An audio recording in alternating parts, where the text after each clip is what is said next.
A source confirms that Michigan and the NCAA are in discussions about a negotiated resolution for a 4-game suspension to start the 2023 season. This stems from an NCAA investigation into Michigan recruiting, Yahoo Sports first reported.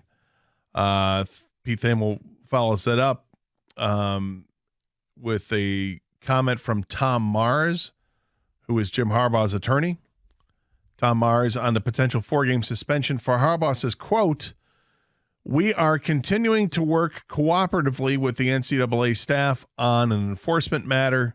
At this time, we are not allowed to comment on possible penalties or other aspects of the matter." End quote. So you're still waiting to find out what's going to happen here, right? I mean, if Harbaugh gets suspended for 4 games, is that it? I mean, in terms of the penalties? It's 4 games. The first 4 games of the season are completely inconsequential on their schedule. It's the easy part of their schedule. But it would be the same with any team.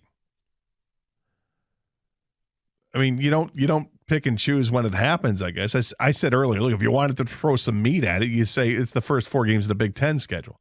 That's not going to happen. It would never happen like that. It always seems to be the first 4. Wouldn't be any different if this were Alabama or Georgia. I would find it strange that if it's a recruiting situation, why are you going to suspend the coach for 4 games? Would there be scholarships lost? Is that part of it?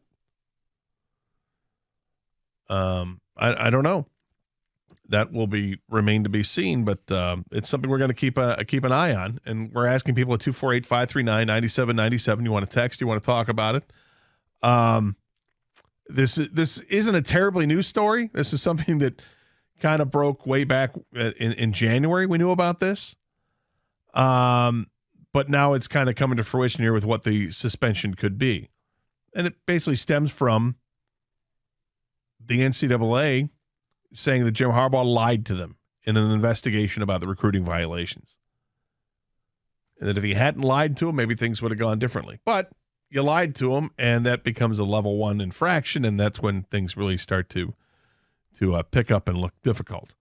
There have been just a bunch of things that have happened with Michigan over since last season began. And they've been able to maneuver their way through the minefield of the issues, but this is one that they're not going to be able to maneuver through. But in the end, is it really even that impactful on the Michigan program to not have the head coach available for the first 4 games? Normal seasons, I would say yes, but in this upcoming season, when you're facing the likes of East Carolina, UNLV, Bowling Green, and then Rutgers, and they're all home games, I would say not so much.